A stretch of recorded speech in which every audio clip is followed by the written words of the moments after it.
May 18, 1565. As the sun rose over the Mediterranean, it revealed a sight that, by every rule of power and probability, should have ended Christian Europe. Along Malta's jagged coastline, an Ottoman armada stretched across the horizon, 193 warships, their crimson banners snapping in the wind. On board waited 40,000 seasoned warriors, the finest soldiers the Islamic world could muster. Sultan Suleiman the Magnificent had promised this campaign would be the crowning triumph of his reign. From the limestone walls of Fort St. Angelo, Grandmaster Jean de Valette raised his spyglass. He watched the same fleet that had crushed Rhodes, terrorized Venice, and turned the eastern Mediterranean into an Ottoman sea now bearing down on a single rocky island. Against this ocean of steel, Valette commanded 500 knights of St. John and 8,000 Maltese militia, barely enough to fill the decks of a dozen enemy galleys. The arithmetic was merciless. Malta was expected to fall within a week. Picture the armada as it advanced. Each galley carried 200 men. Bronze cannons gleamed in the sun.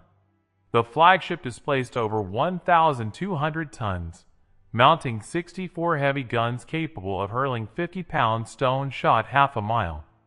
On land, 25,000 soldiers marched in formation, their dust clouds visible 10 miles away. When the fleet anchored in Marsaxlot Bay, the combined weight of men, animals, and equipment was enough to make the shallow water visibly rise. But Ottoman chronicles omit one detail. This was not merely conquest. For Suleiman, this was revenge. 43 years earlier, during the fall of Rhodes, a young knight named Valette had commanded the rear guard that held Ottoman forces at bay long enough for the knights to escape, armed, organized, and unbroken. Suleiman, then barely 28 and desperate to prove himself worthy of empire, had been forced to grant them safe passage. The image of Christian banners sailing defiantly away burned into his memory for decades. Now Suleiman ruled an empire stretching from Budapest to Baghdad, from Crimea to Cairo. His armies had annihilated Hungarian knighthood at Mohacs, battered the gates of Vienna, and made the Mediterranean his private highway. At 71, he commanded resources beyond any European monarch. His siege train included 64 massive cannons, each dragged by 12 oxen, capable of firing 6,000 rounds per day. Admiral Piali Pasha commanded the fleet. General Mustafa Pasha, veteran of a dozen victorious sieges, led 15,000 Janissaries, elite troops who had never known defeat. Against this, Valette's position appeared hopeless. Malta was the cork in the Mediterranean bottle. Control it, and Ottoman fleets could strike Sicily, Naples, even Rome. The knights understood the economics of desperation. Their treasury could hire perhaps 2,000 mercenaries for 3 months. Malta's thin soil barely fed its population. Water depended on rain-fed cisterns, easily poisoned. Yet when Ottoman landing craft struck Malta's southern beaches on May 19th, something unexpected began to unfold. Valette had spent 4 decades transforming this barren rock into a fortress designed not to survive, but to bleed invaders dry. The Ottomans expected another Rhodes, swift bombardment, negotiated surrender. Instead, they faced an enemy who had studied their doctrine, anticipated their methods, and engineered a defense intended to make victory ruinously expensive. The question was no longer whether Malta would fall. The question was how many men Suleiman would lose learning that some prizes cost too much to take. The landing force hit Malta like a bronze spear driven into stone. By dawn on May 20th, Mustafa Pasha had established a perfect beachhead at Marsaxlok, deploying 8,000 Janissaries in flawless formation while engineers hauled siege guns ashore. From the walls of Burgu, the knights counted every cannon, 3 tons apiece, 40 men required to move each. What should have been chaos unfolded with mechanical precision. From Fort St. Angelo, Valette studied the deployment.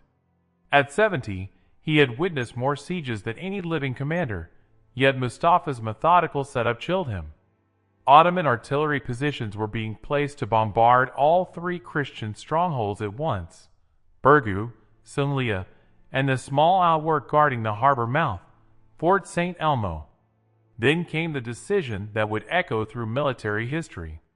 Instead of crushing Burgu immediately, Mustafa chose to begin with St. Elmo. Ottoman doctrine demanded securing the flanks. The fort threatened ships entering the Grand Harbor. It appeared tactically sound. It was the first fatal mistake. What Mustafa could not know was that St. Elmo was never meant to be held.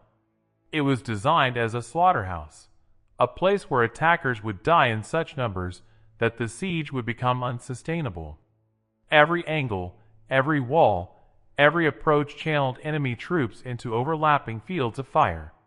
Assaulting forces had to advance uphill across 200 yards of exposed ground, swept by artillery from three directions. By May 24th, the siege reached full fury. At dawn, 64 cannons opened fire at once. Stone shot smashed into limestone with the force of modern artillery. Each gun fired 12 rounds an hour, 768 cannonballs every 60 minutes. 15-foot-thick walls cracked and splintered.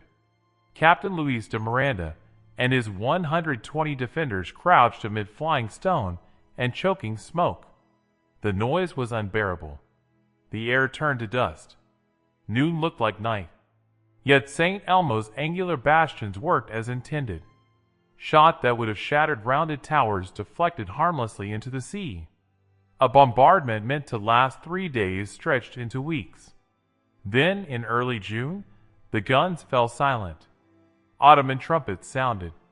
8,000 Janissaries surged forward, white felt caps bobbing like waves. These were not conscripts. They were professionals, trained from childhood, veterans of Constantinople, Belgrade, Rhodes. The garrison should have collapsed in minutes. Instead, the attackers were funneled into fire. Crossbows, cannon, and Greek fire tore through their ranks. Discipline dissolved into carnage. By sunset, 400 Ottoman dead lay in the rubble. Night losses, 12. The mathematics of war had inverted. Week after week, the pattern repeated. Dawn bombardment, afternoon assault, nightfall counting the dead. By June 10th, only 80 defenders remained, yet St. Elmo still flew the White Cross. Mustafa Pasha stared at casualty lists that made no sense. 3,000 Ottomans lost for fewer than 40 knights. At this rate, Malta would cost him his army. Each night, dark shapes crossed Grand Harbor. Knights swam 400 yards under cover of darkness, carrying ammunition and supplies. They knew they were swimming toward death. For Roberto de Eboli made the crossing 7 times. On the 8th, an arquebus bullet killed him mid-water. His body washed ashore clutching coins for the families of the fallen. Valette sent reinforcements with cruel precision, just enough to keep St. Elmo alive, never enough to save it. The fort was not being defended. It was being spent. On June 15th, Ottoman commanders crossed a line. The severed heads of knights were fired from cannons into Burgus Square. Valette replied the next dawn. Ottoman heads catapulted back into the enemy camp. On June 16th, silence fell. 8,000 Janissaries prepared for the final assault. Captain Miranda counted his defenders. 9 men remained.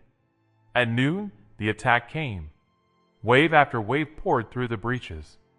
Miranda died loading grape shot with his bare hands. One knight held the main breach alone for 10 minutes before arrows cut him down. When the banner fell, Ottoman casualties for St. Elmo exceeded 8,000 dead and wounded. Mustafa stood on the ruins and understood the cost. If this was the price of a minor fort, what would the main defenses demand? They had won St. Elmo. They had lost the summer. The real siege began in July. Burgu and Sunlia rose 80 feet above the harbor, linked by bridges and chains, forming an integrated fortress complex unlike anything the Ottomans had faced.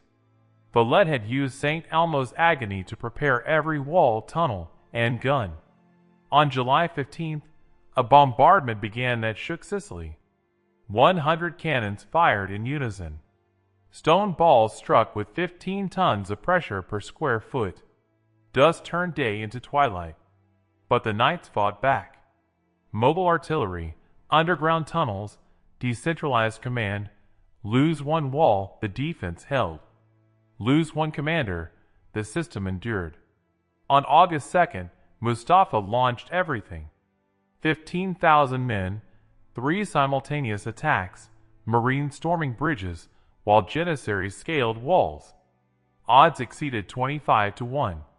Then Valette appeared, 70 years old, sword in hand, leading a counterattack at the breach. His presence electrified the defense. In 17 minutes, the assault collapsed. By nightfall, 3,000 Ottomans lay dead. Night losses were fewer than 200. Mustafa calculated again. Malta could be taken, but the empire would bleed to death doing it. On September 8th, salvation appeared on the horizon. A relief fleet, 28 ships, 8,000 men, closed in. As Spanish troops landed, Valette opened the gates. Knights and militia surged out. The Ottomans broke. In 1 hour, the siege army disintegrated. Equipment worth kingdoms lay abandoned. Of 40,000 men, fewer than 15,000 remained fit for war. Malta had held. When news reached Constantinople, Suleiman understood what had been lost. Not an island, but the myth of invincibility. Europe took heart. The Holy League formed. Lepanto followed. Valette's defense became doctrine. Integrated fortresses. Attrition warfare. Psychological operations. And all of it began with a small fort meant to die. May 18, 1565. 500 knights stood against an empire. For months later, they had not merely survived. They had proven that force alone does not decide history. Sometimes, the greatest victories belong to those who make every soldier count.